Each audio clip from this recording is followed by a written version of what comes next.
Hello welcome to Vis club. AP constable 20% open non local cut offs అన్ని డిస్ట్రిక్ట్లకి సంబంధించి నేను ఆల్రెడీ మొన్న పోస్ట్ చేయడం జరిగింది. దాన్ని ఒక్కరు కూడా యాక్సెప్ట్ చేసినట్టు నాకైతే కనిపించలేదు. బట్ రియాలిటీలో అదే ఉండబోతుంది. రిజల్ట్ వచ్చాక అందరూ కూడా రియలైజ్ అవుతారని నేను అనుకుంటున్నాను. ఇప్పటికీ కూడా నేను అదే స్టాండ్ మీద ఉన్నాను. నేను పెట్టిన కట్ ఆఫ్స్కి 20% open non local. 20% non local అంటే క్లారిటీ లేదు, అది తెలుసుకోండి. 20% నాన్ లోకల్లో స్టేట్ వైడ్ ఉండే టాపర్స్ అందరూ రిక్రూట్ అవుతారు. అందుకోసమనే ఆ కట్ ఆఫ్స్ అనేవి ఎక్కువగా ఉంది. మొన్న చెప్పిన కట్ ఆఫ్లని అంత ఎక్కువగా ఎందుకు చెప్పాల్సి వచ్చింది? ప్రస్తుతానికి డిస్ట్రిక్ట్ కట్ ఆఫ్లు పెరగడానికి ఎఫెక్ట్ చేస్తున్న కండిషన్స్ ఏంటి, ఇవి ఒక్కసారి క్లియర్గా ఎక్స్ప్లెయిన్ చేస్తాను. స్కిప్ చేయకుండా వీడియోని చూడడానికి ట్రై చేయండి. ఇదే వీడియోలో శ్రీకాకుళం యొక్క ఎక్స్పెక్టెడ్ కట్ ఆఫ్ కూడా చెప్పబోతున్నాను. అది చెప్పే ముందు నేను చెప్పే పాయింట్స్ని కన్సిడర్ చేయండి. అది చేయకుండా మీరు డైరెక్ట్గా ఎక్స్పెక్టెడ్ కట్ ఆఫ్స్కి స్కిప్ చేసుకుంటూ వెళ్తే ఎందుకు కాస్త ఎక్కువగా ఉన్నది అనేది మీకు అర్థం కాదు. కాబట్టి చెప్పేది ఒకసారి అర్థం చేసుకోవడానికి ట్రై చేయండి. 4 మెయిన్ ఇంపార్టెంట్ ఫ్యాక్టర్స్ ఎందుకు ఈ కట్ ఆఫ్ హై ఉండడానికి కారణమయ్యాయి అనేది మీ ముందు ఉంచాను చూడండి. First factor, EWS category reservation 2018 వరకు లేదు. 2022 నోటిఫికేషన్ ఇప్పుడు ఏదైతే మనం రాస్తున్నామో దీని నుంచి కానిస్టేబుల్ నోటిఫికేషన్స్లో ఈడబ్ల్యూఎస్ కేటగిరీ కొత్తగా ఇంట్రడ్యూస్ చేయబడింది. ఓకే, దీనివల్ల మనకు జరిగే నష్టం ఏంటి, కట్ ఆఫ్లు ఎందుకు ఎక్కువగా ఉంటాయి, అందరికీ వచ్చే డౌట్. దీని గురించి నేను నెక్స్ట్ స్లైడ్లో క్లారిటీ ఇస్తాను. రెండవది, హోమ్ గార్డ్స్ రిజర్వేషన్ 15%కి ఇంక్రీజ్ చేశారు. ముందు వరకు కూడా 7% ఉండేది, 15% చేశారు. ఇంకొక పాయింట్, ఈ ప్రస్తుతం ఉన్న ప్రజెంట్ నోటిఫికేషన్లో బ్యాక్లాగ్కి వెళ్ళిపోయే ఛాన్స్, డిఎస్సి రిక్రూట్మెంట్ వల్ల బ్యాక్లాగ్కి వెళ్ళే ఛాన్స్ ఎక్కువగా ఉంది. అది 1 పోస్ట్ అవ్వచ్చు, 2 పోస్టులు అవ్వచ్చు. ప్రజెంట్ మనం ప్రిపేర్ అవుతున్న నోటిఫికేషన్ దాదాపుగా 3 సంవత్సరాల నుంచి మనం ఈ నోటిఫికేషన్ మీద ఉన్నాం. ఇటువంటి టైంలో కట్ ఆఫ్లు కాస్త ఎక్కువగా ఉంటున్నాయి. ఇలాంటి టైంలో ఒక పోస్ట్ నార్మల్ అభ్యర్థితో ఫిల్ అవ్వకుండా బ్యాక్లాగ్ వెళ్ళడం అనేది కరెక్ట్ కాదు. దీని గురించి గవర్నమెంట్కి కావచ్చు, బోర్డుకి కావచ్చు ఒక రిప్రజెంటేషన్ ఇవ్వడంలో ఎటువంటి తప్పు లేదు. అది ఇంప్లిమెంట్ చేస్తారా చేయరా అనేది పక్కన పెడితే ఒక రిప్రజెంటేషన్ ఇవ్వడంలో అయితే తప్పులేదు. ఎందుకంటే ఒక్క పోస్ట్ పోయినా ఆ పోస్ట్ మనం దక్కించుకోగలిగితే, ఇప్పుడు వరకు ముందు జరిగిన రిక్రూట్మెంట్స్తో కంపేర్ చేసుకోవద్దు, ఇప్పటి నుంచి కంపేర్ చేసుకోండి. ఎందుకంటే 3 సంవత్సరాల టైం, అందరికీ ఏజ్ లిమిట్స్ అయిపోయే టైంలో ఒక పోస్ట్ అనవసరంగా ఒక క్యాండిడేట్తో ఫిల్ అవ్వకుండా బ్యాక్లాగ్కి వెళ్ళిపోవడం కరెక్ట్ కాదు. ఒకసారి ఎవరైనా ట్రై చేస్తే ఒక గ్రూప్గా ఫామ్ అయ్యి రిజల్ట్ని ఆపేయమని, రిజల్ట్ని క్యాన్సిల్ చేసామని, నోటిఫికేషన్ క్యాన్సిల్ చేసామని, ఇక్కడ నేను అదేం చెప్పలేదు. మనం క్లియర్గా ఒక రిప్రజెంటేషన్ ఇవ్వడానికి ట్రై చేయాలి. బ్యాక్లాగ్కి వెళ్లకుండా ఈ పోస్టుల్ని ఇన్ని సంవత్సరాలుగా మేము కష్టపడుతున్నాం, ఇన్ని కోర్టు కేసులు, వీటన్నిటి వల్ల ఈ నోటిఫికేషన్ డిలే అయ్యింది. కాబట్టి బ్యాక్లాగ్కి అనవసరంగా ఫిల్ కాకుండా, అభ్యర్థులు ఉన్నప్పటికీ ఫిల్ కాకుండా బ్యాక్లాగ్కి వెళ్ళిపోవడం, ముందు వరకు ఎలా జరిగిందో ఇప్పుడు అలా జరగడం కరెక్ట్ కాదు. చాలా ఎఫెక్ట్ అవుతున్నామని ఒక వినతి పత్రం ఇవ్వడానికి ట్రై చేయండి. ఇది 3వ మెయిన్ ఫ్యాక్టర్. బ్యాక్లాగ్కి పోస్టులు వెళ్ళిపోతే ఫిల్ కాకుండా పోస్టుల సంఖ్య కాస్తైనా తగ్గుతుంది కదా, కట్ ఆఫ్ అనేది పెరుగుతుంది. 4వది, మేజర్గా హయ్యెస్ట్ కట్ ఆఫ్ ఉండేది శ్రీకాకుళం, విజయనగరం, విశాఖపట్నం. ఈ 3 డిస్ట్రిక్టులతో పాటు ఈస్ట్ గోదావరికి కలుపుకొని ఏబిఓ ఎస్టీ రిజర్వేషన్స్ అనేవి ఎఫెక్ట్ చూపిస్తాయి. మెయిన్లీ విశాఖపట్నం రూరల్లో 2018 ప్రొవిజనల్ సెలక్షన్ లిస్ట్ మీరు చూసుకుంటే నియర్లీ 44 పోస్టులు, దాదాపుగా 50 పోస్టుల్లో 50 నుంచి 55 పోస్టులు ఉండుంటే అందులో 44 పోస్టులు ఏబిఓ ఎస్టీతో ఫిల్ చేశారు. రూల్ ప్రకారం ఈ 4 డిస్ట్రిక్టుల్లో శ్రీకాకుళం, విజయనగరం, విశాఖపట్నం అండ్ ఈస్ట్ గోదావరి, ఈ 4 డిస్ట్రిక్టుల్లో ట్రైబల్ ఏరియాస్ ఏవైతే ఉన్నాయో వాటి పరిధిలో ఉండే పోలీస్ స్టేషన్ వేకెన్సీస్ అన్నీ కూడా 75% ఆఫ్ వేకెన్సీస్, ఆ ఉన్న వేకెన్సీస్లో 75% ఆఫ్ వేకెన్సీస్ ఏబిఓ ఎస్టీ ఎవరైతే ఉన్నారో వాళ్ళతో ఫిల్ చేయాలి. క్లియర్ కదా? ఇప్పుడుండే సిచ్యువేషన్లో ఈడబ్ల్యూఎస్కి 10% పక్కన పెట్టారు, హోమ్ గార్డ్స్కి 15% పక్కన పెట్టారు. ఈ రెండు కాకుండా బ్యాక్లాగ్స్ కాస్త వెళ్ళే ఛాన్స్ కొంచెం అధికంగా ఉంది. కంప్లీట్గా వెళ్ళిపోతాయని కన్ఫర్మ్ చేసి చెప్పలేము, వెళ్ళే ఛాన్స్ ఉంది. ఎప్పటికంటే కొంచెం ఎక్కువగా వెళ్ళే ఛాన్స్ ఉంది. 4, ఈ ఏబిఓ ఎస్టీ రిజర్వేషన్ వల్ల కూడా హై కట్ ఆఫ్ జోన్స్ని ఎఫెక్ట్ అవుతున్నాయి. ఈ high cut of zones effect అవ్వడం వల్ల కట్ ఆఫ్ అనేది కొంచెం పెరిగే అవకాశం ఉంది. ఈ 4 కూడా మెయిన్ రీజన్స్ కట్ ఆఫ్ పెరగడంలో. ఈడబ్ల్యూఎస్ కేటగిరీ రోల్ ఒక్కసారి మీకు చూపిస్తాను, ప్రాక్టికల్గా చూడండి. ఇది శ్రీకాకుళం పోస్టుల బ్రేక్డౌన్. ఇది 100 పోస్టులు ఉన్నాయి. శ్రీకాకుళం అయితే క్లియర్గా చెప్పొచ్చు 100 పోస్టులు ఉన్నాయి కాబట్టి. 20% పోస్టులు ఓపెన్ నాన్ లోకల్ కేటగిరీ. నిన్న మీకు క్లియర్గా చెప్పాను, చాలామందికి అర్థం అవ్వలేదు. ఓపెన్ నాన్ లోకల్ కేటగిరీ ఎప్పుడు కూడా ఎన్ని పోస్టులు ఉన్నాయో అందులో 20% పోస్టులు పక్కన పెడతారు. దానికి స్టేట్ వైడ్ అందరూ కూడా ఎలిజిబుల్ పోటీ పడడానికి. మీరు 2018 కావచ్చు, 2016 కావచ్చు, లేదా రూల్స్ చూసుకున్నా సరే అందులో ఏమని ఉంటుందంటే ఉన్న పోస్టులలో 20% పోస్టులని నాన్ లోకల్ ఓపెన్ కేటగిరీలో ఫిల్ చేయండి. ఇది క్లియర్. తర్వాత ఈ 20 తీసిన తర్వాత 80% ఓసీ కోటా ఉంటుంది. ఈ 80% ఓసీ కోటా ఎలా ఉండేదంటే ఇది వరకు 2018 వరకు 50% ఏమో ఓపెన్లో ఉండేవి. ఈ మొత్తం కలుపుకొని 50% ఉండేవి. అందులో 20% తీసేస్తే ఇక్కడ 30% ఓసీ అన్నట్టు లోకల్ క్యాండిడేట్స్. ఇదొక్కటే నాన్ లోకల్. ఇక్కడి నుంచి ఇవన్నీ కూడా లోకల్ క్యాండిడేట్స్తోనే ఫిల్ చేస్తారు. ఇదే నాన్ లోకల్లో సేమ్ డిస్ట్రిక్ట్ వాళ్ళు ఎక్కువ మార్కులు తెచ్చుకుంటే నాన్ లోకల్లోని వాళ్ళ ప్రిఫరెన్స్ బట్టి ఇక్కడే ఫిల్ అవుతారు.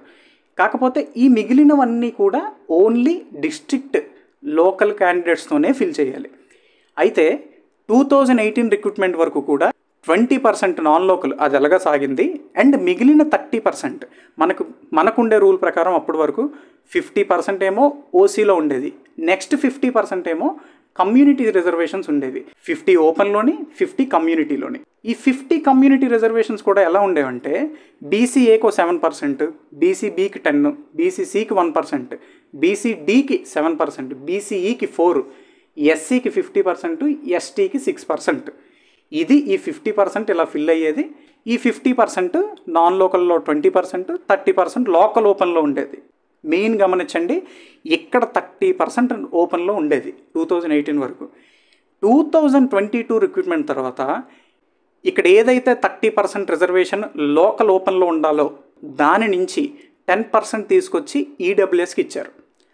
అంటే ఈ లోకల్లో ఉండవలసిన ఈ 10 పోస్టులు, అంటే ఈ మెయిల్ క్యాండిడేట్స్ 7, ఫీమేల్ 3, ఈ ఈడబ్ల్యూఎస్లో ఏదైతే చూస్తున్నారో ఈ 10 పోస్టులు కూడా ఇక్కడ ఓసీ ఓపెన్లో రావాలి. 80% కోట డిస్ట్రిక్ట్లోకి రావాలి. ఇవి వస్తే ఒక 7 పోస్టులు, ఈ 3 పోస్టులు, ఈ మూడింటికి కూడా ఈ అన్ని కేటగిరీస్ వాళ్ళు డిస్ట్రిక్ట్లో పోటీ పడేవారు. వీళ్ళ నుంచి ఎవరో ఒక 7 క్యాండిడేట్స్ మేల్ క్యాండిడేట్స్, ఒక 3 ఫీమేల్ క్యాండిడేట్స్ ఓపెన్లోకి వస్తే బయట నుంచి వచ్చేవాళ్ళు ఇక్కడ ఫిల్ అవుతారు ఈ కమ్యూనిటీస్లో. దీనివల్ల కట్ ఆఫ్ అనేది కొంచెం తగ్గే ఛాన్సెస్ ఉంటుంది. ఇప్పుడు 10% అంటే దాదాపుగా 10 పోస్టులు, 100లో 10 పోస్టులు మీకు ఈడబ్ల్యూఎస్ కేటాయించడం వల్ల ఈ కట్ ఆఫ్ అనేది లిటిల్ బిట్ రేజ్ అవుతుంది. ఈ ఓపెన్ కట్ ఆఫ్ ఎప్పుడు రేజ్ అయ్యిందో మీకు ఇవన్నీ కూడా అన్ని కేటగిరీస్ కూడా కొంచెంగా పెరుగుతుంటాయి. కొంచెంగా ప్రతి కేటగిరీలో మీకు స్లైట్ ఇంక్రీజ్ అనేది కనిపిస్తుంది. మీకు ఈడబ్ల్యూఎస్ 10% అని పక్కన పెట్టేస్తున్నారు, కానీ దీని ఇంపాక్ట్ అనేది అన్ని కేటగిరీస్ మీద పడతాయి. అర్థం చేసుకోవడానికి ట్రై చేయండి. దీనివల్ల 1 మార్కు పెరిగే ఛాన్స్ అయితే మనకు కనిపిస్తుంది. 1 మార్కు ప్రతి కేటగిరీలో కూడా ఈడబ్ల్యూఎస్ రిజర్వేషన్ ఎఫెక్ట్ అవ్వడం వల్ల 1 మార్కు పెరిగే ఛాన్స్ ఉంది. దీనితో పాటుగా స్పెషల్ కేటగిరీ రిజర్వేషన్స్ ఉంటాయి.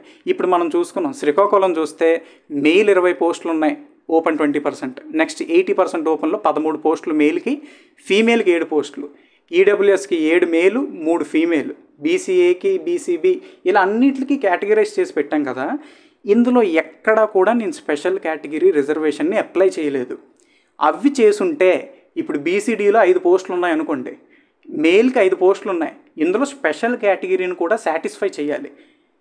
అలా చేస్తూ ఉంటే 1 పోస్ట్ తగ్గొచ్చు. ఈ 5 పోస్టుల్లో 1 పోస్ట్ తగ్గొచ్చు. ఆ పోస్ట్ని స్పెషల్ కేటగిరీకి ఇవ్వాలి. ఇప్పుడు మిగిలేవన్నీ 4 పోస్టులే. శ్రీకాకుళం లాంటి హై స్కోరింగ్ జోన్లో 1 పోస్ట్ తగ్గితే దాని ఇంపాక్ట్ చాలా ఉంటుంది. ఆ 1 పోస్ట్ ఖచ్చితంగా పక్క డిస్ట్రిక్ట్ ఓపెన్లో ఫిల్ అవుతాడు, 100% ఫిల్ అవుతాడు. దీనివల్ల ఓపెన్ కట్ ఆఫ్ కూడా పెరిగింది. నిన్న నేను చెప్పిన కట్ ఆఫ్స్లో అందుకే ఓపెన్ కట్ ఆఫ్లు కాస్త పెరుగుతున్నాయి. అండ్ నెక్స్ట్ ఇవిలా ఉంటుండగా హోమ్ గార్డ్స్కి 15% రిజర్వేషన్ కేటాయించారు. ముందు వరకు కూడా 7% ఉండేది. దీన్ని ఇప్పుడు సడన్గా 15% చేస్తే ఇప్పుడు ఇన్ని ఎఫెక్ట్స్ ఉన్నాయి. ఈడబ్ల్యూఎస్లో 10 పోస్టులు పోయాయి. అందరికీ రావాల్సిన 10 పోస్టులు పక్కకు పెట్టడం వల్ల అది ఒక నష్టం. 2018తో కంపేర్ చేస్తున్నారు అందరూ కూడా. 2018లో అంత లేదు కదా, ఇప్పుడు నువ్వు ఎలా ఇంత చెప్పేస్తున్నావు కదా. కంపేర్ చేస్తే అలా కంపేర్ చేసుకుంటే ప్రతి డిస్ట్రిక్ట్లో కూడా 10 పోస్టులు పోతున్నాయి ఈడబ్ల్యూఎస్కి. పోతున్నాయనే చెప్పాలి. 2018తో కంపేర్ చేస్తే 380 పోస్టులు కడప లాంటి ఏరియాకు ఉంటే 10% పోస్టులు తీసేస్తే 38 పోస్టులు. ఆ 38 కూడా ఈ క్యాండిడేట్స్ కమ్యూనిటీ క్యాండిడేట్స్తో ఫిల్ అవ్వాల్సినవి. 38 పోస్టులు మీకు ఓపెన్లో రావాల్సిన ఈడబ్ల్యూఎస్లో ఫిల్ చేస్తుంటే మీకు కట్ ఆఫ్ ఇంకా ఎలా తక్కువ ఉంటుంది? తక్కువ ఉంటుంది అంటే భారీగా పెరిగిపోదు. 1 మార్కు 2 మార్కులు డిఫరెన్స్ వస్తుంది. అది కూడా చెప్తా. స్కిప్ చేయకుండా వినండి. ప్రతి ఒక్క పాయింట్ని అర్థం చేసుకోవడానికి ట్రై చేయండి. 150 పెట్టాను కదా అని ఆ 150 దేనికి పెట్టానో కూడా సగం మందికి అర్థం కాకుండా కామెంట్ చేస్తున్నారు. 150 మార్కులు వస్తాయి. రిజల్ట్ వచ్చిన రోజు మీరే చూస్తారు. ఓకేనా?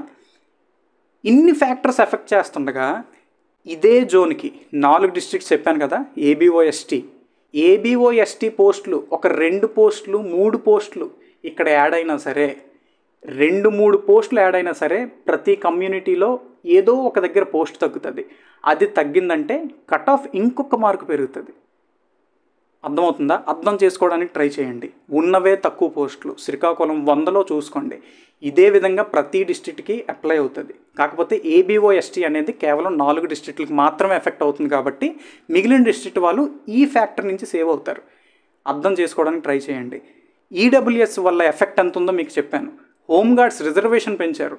హోంగార్డ్స్ రిజర్వేషన్ అనేది మినిమం క్వాలిఫై కాకుండా ఇప్పుడు కోర్టు కేసు ప్రకారం వాళ్ళు గెలిచి వస్తే క్వాలిఫై అవ్వకపోయినా వాళ్ళతో పోస్టులు అనేవి ఫిల్ చేయించుకోవాలి. అది కూడా జరిగితే 15% వల్ల నష్టపోతున్నారు. ఈడబ్ల్యూఎస్ పెరగడం వల్ల కట్ ఆఫ్లకి 2018కి 2022కి వేరియేషన్ వచ్చింది.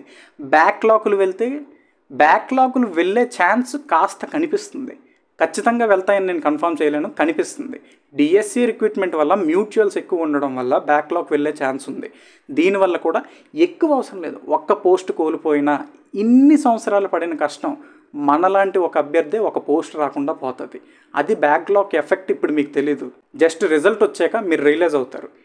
ఇన్ని ఫ్యాక్టర్స్ మీకు కట్ ఆఫ్ పెంచడానికి పుష్ చేస్తున్నప్పుడు మీకు కట్ ఆఫ్ తక్కువ ఉంటుందని ఎలా అనుకుంటారు? మాట వస్తే 2018, 2016 కట్ ఆఫ్లతో కంపేర్ చేస్తున్నారు. అది జరగని పని. ఇప్పుడు హై స్కోరింగ్ క్యాండిడేట్స్ ఎక్కువ ఉన్నారు. 1 మార్క్ మీద ఫ్రీక్వెన్సీ ఎక్కువ ఉంది. నేను భారీగా ఏం పెంచి చెప్పట్లే. ఇప్పటి వరకు నేను 20% ఓపెన్లో చెప్పాను. టాప్ మార్క్స్ కాబట్టి మీకు కాస్త ఎక్కువ ఉన్నట్టు అనిపించింది. శ్రీకాకుళం వరకు కంప్లీట్ డిస్ట్రిక్ట్ కట్ ఆఫ్ ఎలా ఉంటుందో జస్ట్ నా అనాలిసిస్ వరకే చెప్తున్నాను. మళ్ళీ చెప్తున్నాను, ఇది జస్ట్ నా అనాలిసిస్. దాన్ని మీరు సీరియస్గా తీసుకోవాల్సిన అవసరం లేదు. జస్ట్ చూడండి, వదిలేయండి. రిజల్ట్ వచ్చాక మీకే అర్థమవుతుంది. ఇది expected Srikakulam cut off. Maximum +or-2 అనేది అడ్జస్ట్మెంట్స్ కంపల్సరీ ఉంటాయి. అడ్జస్ట్మెంట్స్ లేకుండా కన్ఫామ్ కట్ ఆఫ్ ఎవరూ చెప్పలేరు. తగ్గితే ఒక -2 లేదా 3, అవి కూడా తగ్గడానికి చాలా రేర్ కేసెస్. ఎందుకంటే శ్రీకాకుళంలో పోస్టులు లేవు. ఆల్రెడీ ముందు స్లైడ్లో చూశారు. బీసీడీకి 148 ఎందుకు వస్తుందంటే బీసీడీకి దాదాపుగా 4 పోస్టులే ఉన్నాయి శ్రీకాకుళం మొత్తానికి. మీకు అక్కడ ఉండే లోకల్గా ఉండేవాడికి ఒక అంచనా అనేది రావాలి. నేను ఎందుకు ఇలా చెప్తున్నాను, మీ లోకల్లో మీకంటే ఎంతమంది హై స్కోరింగ్ క్యాండిడేట్స్ ఉన్నారో మీకే తెలుస్తుంది. మీ లోకల్లో మీరే కలెక్ట్ చేసుకోండి డేటాని. ప్రస్తుతానికైతే శ్రీకాకుళం 20% నాన్ లోకల్లో 152. మొన్న నేను ఏదైతే చెప్పానో అదే నెంబర్ రిపీట్ అవుతుంది. నేను ఏది కూడా మార్చను. మీరు ఎన్నన్నా సరే అది రిపీట్ అవుతుంది. అర్థం చేసుకోండి. ఇది టాపర్ మార్క్స్ ఇవి కాబట్టి ఇలానే ఉంటాయి. ఓసీకి వచ్చేటప్పుడు తగ్గింది, గమనించండి. ఓసీ మేల్కి 149 అయ్యింది, ఫీమేల్కి 138. మంచి స్కోర్లు తెచ్చుకోవడం జరిగింది. అండ్ నెక్స్ట్ ఈడబ్ల్యూఎస్కి వచ్చేటప్పటికి 121 ఉండొచ్చు. దీనికి కొంత అడ్జస్ట్మెంట్స్ అనేవి కంపల్సరీ ఉంటాయి. అనాలిసిస్ ప్రకారం 121 తగ్గొచ్చు, ఇంకా తగ్గొచ్చు. దీనికే ఇలా ఉంటే మీరు చిత్తూరు దగ్గరికి వెళ్ళేటప్పటికి 5% కంప్లీట్గా తగ్గిపోవచ్చు. 5% అక్కడికి వెళ్ళేటప్పటికి ఇంకా తగ్గిపోద్ది. కమ్యూనిటీస్ అన్నీ తగ్గుతూ వస్తుంటాయి, గమనించండి. ఈడబ్ల్యూఎస్ ఫీమేల్ కేటగిరీకి 119కి జాబ్ వచ్చే ఛాన్స్ ఉంటుంది. బీసీఏ 146 మేల్కి, 130 ఫీమేల్కి. బీసీబీకి 138 కట్ ఆఫ్ ఉండే ఛాన్స్ ఉంది. And BCC 116, BCD 148. ఓపెన్తో కంపేర్ చేస్తే లోకల్ ఓపెన్తో 149 అక్కడ ఉంటే 148 ఇక్కడ కట్ అయ్యే ఛాన్సెస్ ఉన్నాయి.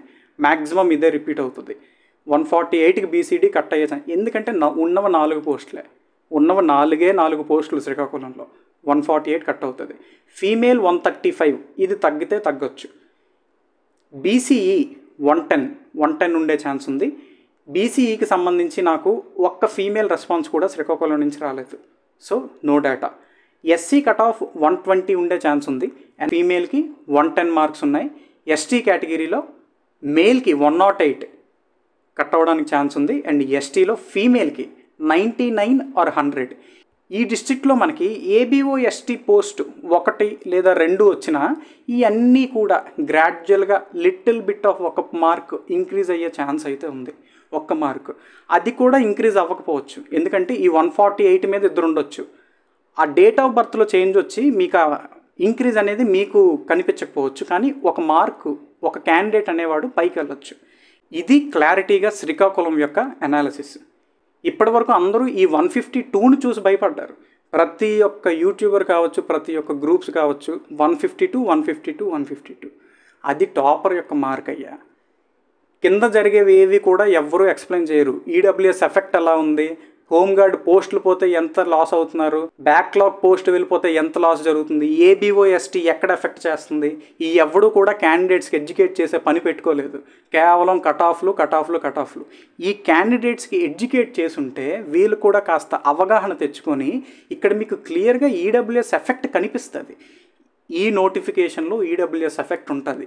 ఈడబ్ల్యూఎస్ క్యాండిడేట్స్ కట్ ఆఫ్లు తక్కువ ఉండొచ్చు, కానీ వాళ్ళకి పోస్టులు అలాట్ చేయడం వల్ల మిగిలిన కమ్యూనిటీ కట్ ఆఫ్ అనేది 1 మార్కో 2 మార్కో పెరిగే ఛాన్స్ ఉంది. చెప్పాను కదా, ఇప్పుడు కడప లాంటి ఏరియాలో లేదా చిత్తూరు లాంటి ఏరియాలో 10% పోస్టులు ఈడబ్ల్యూఎస్కి రిజర్వ్ చేశారు. అవన్నీ ఎవరికి ముందు 2018తో కంపేర్ చేస్తున్నారు కదా. 2018లో ఆ 38 పోస్టులు ఎవరికి వచ్చేవి? ఆ 38 పోస్టులు కూడా లోకల్ ఓపెన్లో ఉండేవి, అందరూ పోటీ పడేవారు. ఇప్పుడు అలా లేదు. ఆ కారణం వల్లే ఈ లోకల్ కట్ ఆఫ్స్లో కాస్త ఇంక్రీజ్ అనేది కనిపిస్తుంది. అది గమనించండి. అది వదిలేసి కంప్లీట్లీ ఓపెన్ కట్ ఆఫ్ అయ్యా నిన్న చేసింది. దాన్ని పట్టుకొని కంప్లీట్గా అదే స్కోర్లు తెచ్చుకుంటేనే మార్కులు వస్తాయని లేదు. ఇప్పుడు చెప్పిన దానికంటే విజయనగరం ఇంకా తగ్గుతుంది, విశాఖపట్నం ఇంకా తగ్గుతుంది. అలా చిత్తూరుకు వచ్చేటప్పటికి ఇవన్నీ కూడా గ్రాడ్యువల్గా తగ్గుతాయి. ఎందుకంటే పోస్టులు ఎక్కువ ఉన్నాయి. పోస్టులు ఎక్కువ ఉండే క్రమంలో ఇక్కడ నుంచి ఇక్కడికి టోటల్ తీసుకొచ్చి కమ్యూనిటీస్ తీసుకొచ్చేటప్పటికి గ్రాడ్యువల్గా కట్ ఆఫ్ అనేది తగ్గుతుంది. అది గమనించండి. మొన్న నేను చేసిన వీడియో కేవలం ఈ పై బ్లాక్ టాపర్స్ ఉండే నాన్ లోకల్ మోర్ దెన్ 50% మెంబర్స్కి అసలు ఈ కట్ ఆఫ్ టాపర్స్ దాన్ని కూడా తెలియదు. కమ్యూనిటీ కట్ ఆఫ్ అనుకొని ఫీల్ అవుతున్నారు. కాస్త యూట్యూబర్స్ అయినా ఎవరైనా సరే ఆ బ్యాక్లాగ్ ఇష్యూని నోటీస్ చేయండి. ఈడబ్ల్యూఎస్ చేస్తున్న ఎఫెక్ట్ని క్యాండిడేట్స్కి చెప్పి ఎడ్యుకేట్ చేయడానికి ట్రై చేయండి. హోంగార్డ్స్ 50% పోస్టులు పెరిగాయని దాన్ని పాయింట్అవుట్ చేయండి. ఏబీఓఎస్టీ ఎఫెక్ట్ అని చెప్పండి. ఇవన్నీ చెప్తే క్యాండిడేట్స్ అనేవారు రిజల్ట్ వచ్చేటప్పుడు ఈ హై కట్ ఆఫ్ని చూసి ప్యానిక్ అవ్వకుండా, నిన్న నేను ఆఫ్టర్ ఆల్ ఒక 4000 మంది సబ్స్క్రైబర్స్ ఉంటే నేను పెడితేనే దానికి అంత ఎఫెక్ట్ అవుతుంటే మెయిన్ రిజల్ట్ వచ్చేటప్పుడు ఎంత ఎఫెక్ట్ అవుతారు దాన్ని గమనించండి. దానికి ప్రిపేర్డ్గా ఉండాలంటే జరుగుతున్న ప్రాసెస్ని క్యాండిడేట్స్కి అర్థమయ్యేలాగా యూట్యూబర్సే కావచ్చు, అడ్మిన్సే కావచ్చు, వాళ్ళందరూ తెలియజేయడానికి ట్రై చేయాలి. చేస్తారని అనుకుంటున్నాను. ఇప్పటి వరకు కూడా ఎవరైనా సరే మెయిన్స్ ఎగ్జామ్ రాసుండి వేరే జాబుల్లోకి వెళ్ళిపోయినా వాళ్ళు మళ్ళీ ఇక్కడ జాబ్ వస్తుంది, ఈ కట్ ఆఫ్ల్లో కూడా జాబ్ వస్తుంది అని అనుకునే క్యాండిడేట్స్ జస్ట్ ఒక అన్విల్లింగ్ లెటర్ అనేది బోర్డుకి మెయిల్ చేయడానికి ట్రై చేయండి. నాకు ఆల్రెడీ జాబ్ వచ్చింది, ఇది నా రిజిస్ట్రేషన్ నెంబరు, నేను ఒకవేళ ఏపీ కానిస్టేబుల్ సెలక్షన్ లిస్ట్లో ఉంటే దయచేసి నన్ను ఎలిమినేట్ చేసి నా ప్లేస్లో నెక్స్ట్ ఉండే క్యాండిడేట్తో ఫిల్ చేయండి అంటే ఒక క్యాండిడేట్ రావడానికి ఛాన్సులు ఉన్నాయి. ఇటువంటి వాటి మీద దృష్టి పెట్టండి. ఆల్మోస్ట్ ఎగ్జామ్ అయిపోయాక మొత్తం కూడా కట్ ఆఫ్ మీద పడ్డారు. బ్యాక్గ్రౌండ్లో ఇవన్నీ కూడా చేస్తుండండి. హోంగార్డ్స్ పోస్టులు పోకుండా చూసుకోవడానికి ట్రై చేయండి. మ్యాక్సిమం వెళ్లకుండా ఉంటాయని అనుకుంటున్నా. ఇంకా కోర్టు కేసు జడ్జిమెంట్ ఇంకా ఫైనల్ అవ్వలేదు కాబట్టి ఇప్పటికీ కూడా ఏది డిసైడ్ చేయలేం. వాటి మీద దృష్టి పెట్టండి. బ్యాక్లాగ్ ఇష్యూస్కి ఒక రిప్రజెంటేషన్ ఇవ్వడానికి ట్రై చేయండి. ఇది జరుగుతున్న రియాలిటీ. కట్ ఆఫ్లు నేను మొన్న చేసిన కట్ ఆఫ్లకి ఇప్పటికి కూడా నేను దాని మీదే ఉన్నాను. టాపర్స్ మార్క్స్ అయ్యి మళ్ళీ చెప్తున్నాను 20% నాన్ లోకల్లో అయ్యే ఉండబోతున్నాయి. మ్యాక్సిమం తగ్గించుకుంటే ఒక 3 మార్క్స్ తగ్గించుకోండి, మ్యాక్సిమం అడ్జస్ట్మెంట్స్ చేసుకుంటే. అంతకు మించి తగ్గే అవకాశాలు అయితే నాకు కనిపించట్లేదు. అర్థం చేసుకుంటారని కోరుకుంటున్నాను. Thank you for watching Vis club.